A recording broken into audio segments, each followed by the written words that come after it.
Au XVIIIe siècle, notre planète comptait environ 500 millions d'habitants. Aujourd'hui, nous sommes plus de 7 milliards à vivre sur la Terre, dont plus de la moitié essaye de survivre tant bien que mal, pris en otage entre l'inflation, les bas salaires et le retour du rhume des foins. La population mondiale continue d'augmenter à la vitesse d'une vache maigre au galop, alors que les ressources de la planète se tarissent dangereusement. C'est pour ça qu'il est indispensable de protéger l'environnement. Comment faire? Rien de plus simple. Il suffit de continuer dans cette voie, et Dame Nature sera bientôt débarrassée de nous pour toujours. Encore un effort, et après quelques années passées à dézinguer de la musaraigne à irradier les champs de betteraves, nous pourrons espérer décrocher la queue du Mickey transgénique, juste avant que l'humanité ne s'écroule piteusement. Malheureusement, depuis quelques années, certains esprits évolués, gonflés d'optimisme, nous bassinent pour essayer de sauver les meubles. Ils nous demandent de prendre conscience de ces problèmes et d'agir.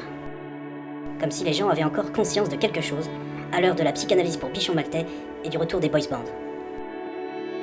On nous conseille de détruire nos déchets en les brûlant ou en les stockant dans des décharges spécialisées au lieu de les disperser dans la nature ou de les recycler en programme télévisuel. On nous commande de replanter les forêts, de créer des espaces verts dans les villes, de construire des usines propres et de respecter la nature environnante. Alors que pendant des années, le bisphénol et l'amiante étaient nos amis pour la vie. En ce qui me concerne, j'ai toujours été fidèle en amitié, et si l'Afrique représente le berceau de l'humanité, méditons tous ensemble l'un de ces proverbes. Tout a une fin, sauf la banane qui en a deux.